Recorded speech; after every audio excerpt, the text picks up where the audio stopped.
CBN e a Tecnologia, com Gilberto Sudré. Oferecimento GTI Telecom. Segurança, velocidade e estabilidade para seu negócio. Gilberto tem cara de quem gosta de barrinha ao invés de ovo de chocolate. Errei? Bom dia, Fernanda. Bom dia. Eu vou votar aqui, viu? Eu estava acompanhando aqui, mas eu vou votar, mas meu ovo de Páscoa é de coxinha, viu? Ai, que delícia! Eu estava acompanhando aqui. Voto aí, gente. O ovo do Gilberto é o de coxinha. Grande ideia, né, Gilberto? Muito boa, excelente ideia, viu? Muito, muito bom mesmo. Pois é, eu volto e meio eu falo aqui que o brasileiro tem que ser estudado, não é? A curiosidade que faz o negócio. E aí, o ovo de coxinha. Exatamente, exatamente. Bom, vamos aqui para o nosso assunto do dia, os golpes com QR Code. Então, Fernando, os QR Codes, aqueles blocos quadrados, cheios de caixinhas brancas e pretas, né? Eles viraram o sucesso, né? E a gente encontra isso em vários lugares, desde lá de cardápio de restaurante, de cafeteria, até naqueles carrinhos de picolé, carrinhos que vendem água de coco na praia. Todo mundo tem lá um QR Code para você ler, para você fazer o pagamento, para você fazer a transferência do dinheiro, ou mesmo para você ter acesso lá ao cardápio lá do local. O problema é que esses QR Codes, eles podem esconder alguns códigos maliciosos em relação à questão. Na verdade, eles estão sendo vítimas do seu próprio sucesso, né, nessa situação. Então, a gente viu, inclusive, lives em YouTube e em outros locais em que aquele QR Code que era colocado lá para doação, né, a live era uma motivo lá de arrecadação de dinheiro para uma certa entidade, e o QR Code que aparecia lá naquela live era um QR Code falso, em que você, quando fazia o depósito de um certo valor naquele local, ele, na verdade, ia para uma outra conta em relação a isso. Então, na verdade, as mesmas qualidades, né, de simplicidade que o QR Code fez tanto sucesso para o QR Code, acabou tornando a eles uma ameaça legítima à segurança cibernética em relação a essa questão. Lembrando que ele foi introduzido em 1994 como uma solução para a classificação de numa linha de montagem de automóveis e acabou caindo nas graças aí das lojas e, né, do comércio para fazer outras situações em relação a essa questão. Então, o que é importante a gente observar nessa situação do QR Code, né? Basicamente, quando você faz a leitura, né, do QR Code, verificar se ele realmente tem relação com o que você está comprando ou com a situação que você está ali envolvido. Então, é bom checar, né, se aquele link ou aquela pessoa que tem a referência lá do QR Code é aquela pessoa mesmo. E aí, a gente lembra do seguinte: os leitores de QR Code, sejam os telefones mais novos, a própria câmera já consegue ler o QR Code, os mais antigos têm que ter um aplicativo para ler o QR Code.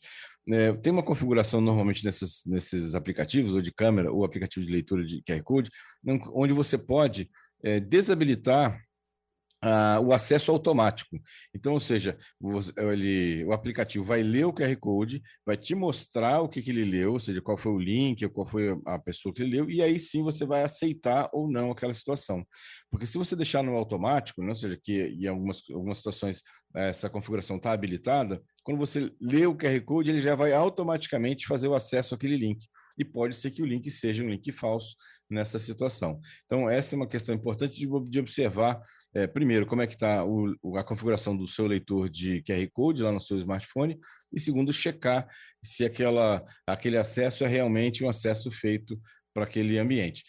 Ou para aquele local que você está fazendo a compra, por exemplo. Outra questão interessante é você observar, né, como é que está o QR Code em si, se é o QR Code impresso ou seja uma etiqueta colada sobre, né, aquele QR Code, porque em algumas situações o golpista, né, o criminoso, ele gera um QR Code falso do mesmo tamanho do QR Code do local e ele cola, por exemplo, por cima daquele QR Code verdadeiro.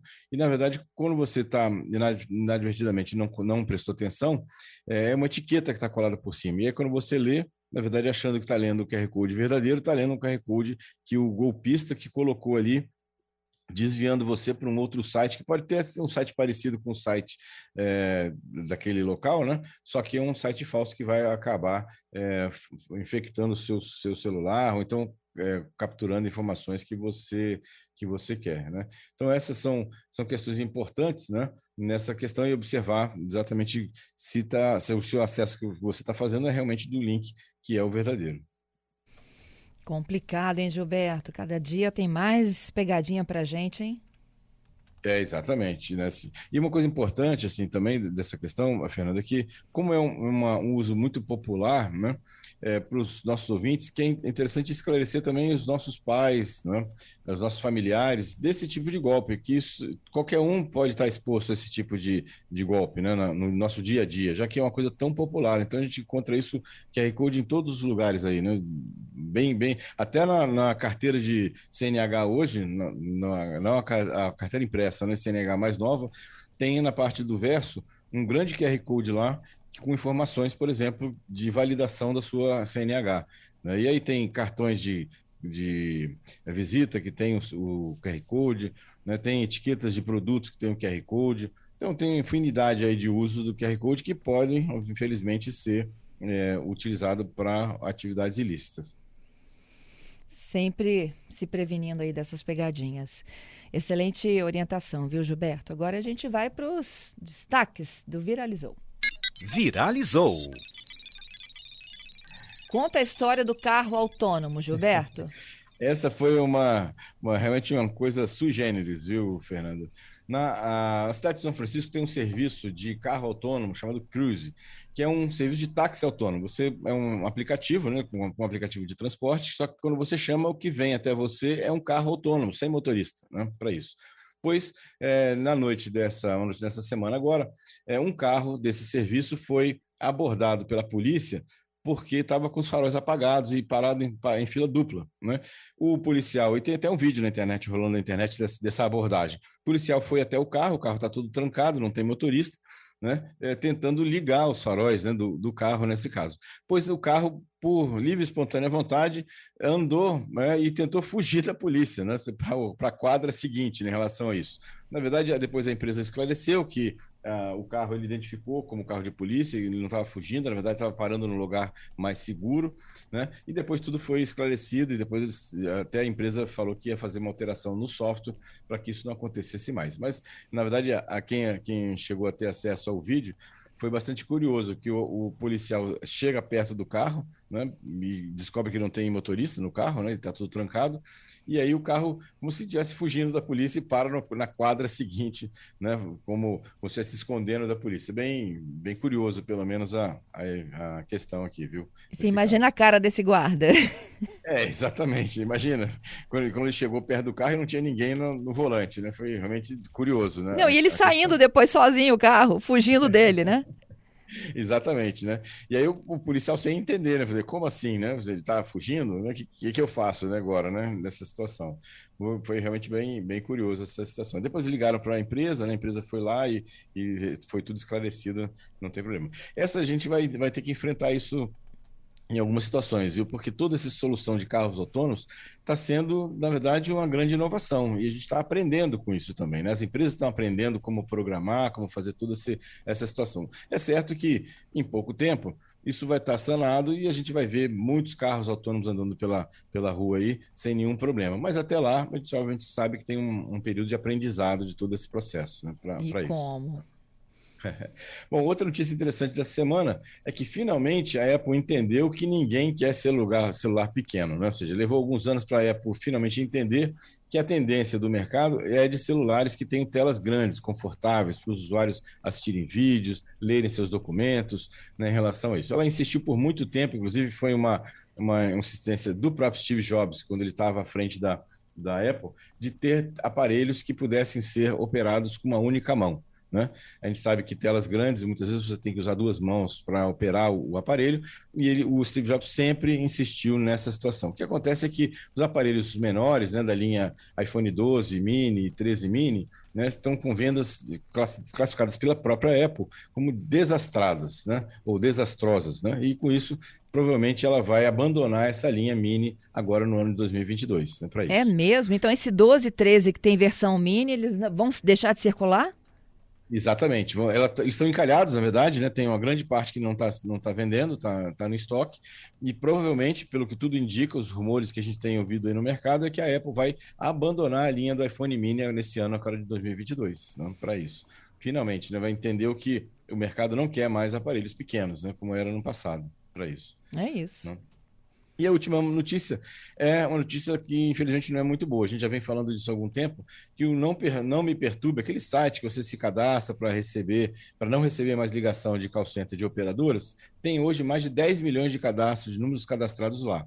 E a constatação que a gente faz, a gente já até comentou sobre isso aqui já, e agora formalmente foi constatado que não funciona. Na verdade, muitas pessoas que cadastraram seus números lá no Não Me Perturbe, né, continuam recebendo ligações das operadoras em relação a isso. Por isso até que a Anatel, a gente até falou sobre isso também, criou lá aquele prefixo 0303, que tem uma adoção, infelizmente, muito lenta ainda, que vai alertar os usuários, né, que aquilo é uma ligação de um call center. Vamos ver como é que isso vai se desenrolar daí para frente. Pois é, e até hoje, né? A gente sabe que esse processo aí de migração, eu estou falando agora do prefixo, né? Que é obrigatório, além do Não Perturbe, várias operadoras de telemarketing mudaram a utilização dos celulares para os fixos para continuarem demandando a gente com esse serviço de oferta, né? De prestação de serviço, enfim, de um modo geral. E aí, assim, as pessoas realmente estão recorrendo ao Não Me Perturbe. Eu já fiz esse cadastro inúmeras vezes e, nunca deixei de receber, não, tá? Eu também, eu tenho meus números de telefone todos cadastrados lá e continuo recebendo normalmente, né, como se nada tivesse acontecido lá nas minhas ligações. Então, ou seja, realmente não funcionou, né, não foi adequado. E agora vamos ver se o prefixo 0303, que a Anatel agora estabeleceu, e agora em julho tem a data final, né, que agora em todos os call centers, não só os call centers fixos, mas os móveis também, vão ter que assim, adotar esse prefixo. Vamos ver como é que isso vai funcionar, né, daqui para frente.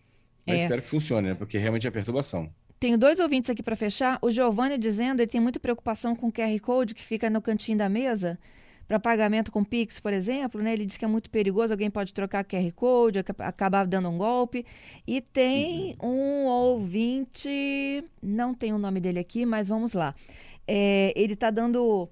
ele está chamando a atenção para um golpe de um perfil falso que foi dado para a filha dele. É a Neia, a ouvinte Neia. Ela fala o seguinte, que ela vem recebendo pelo menos 3 golpes desse por mês. Diz o seguinte: mãe, meu telefone caiu no chão, danificou a tela, tive que deixar na assistência técnica, eu estou com esse número provisório, você está ocupado? E aí começa a conversa. Uhum. Então, falando sobre o Giovanni, exatamente, Giovanni, esses QR Codes que ficam na mesa ou naquele suporte em cima da mesa que tem lá o cardápio ou o pagamento, é uma fonte de atenção, né? Se realmente aquilo é o QR Code correto ou não. Então, você tem razão em relação a isso. Sobre esse golpe que a Néia comentou, é um golpe muito comum, viu, Néia? Hoje, de manhã, inclusive, uma outra pessoa me abordou, né? Eu estava saindo da Gazeta aí de manhã, perguntando exatamente disso, que ela também tinha sofrido um golpe, exatamente assim, alguém criou um número de telefone diferente, colocou a foto da pessoa lá no perfil e abordou uma série de familiares falando que era ela, que ela tinha mudado de telefone para cadastrar o telefone novo lá na agenda e tudo mais. Então, realmente tem que ficar atento a essa abordagem, né, dos golpistas. É isso, Gilberto. Te agradeço. Até sexta, hein? Até sexta, Fernanda. Um abraço aos nossos ouvintes. Obrigado pela participação. E sexta-feira temos mais tecnologia. Um abraço. Até lá.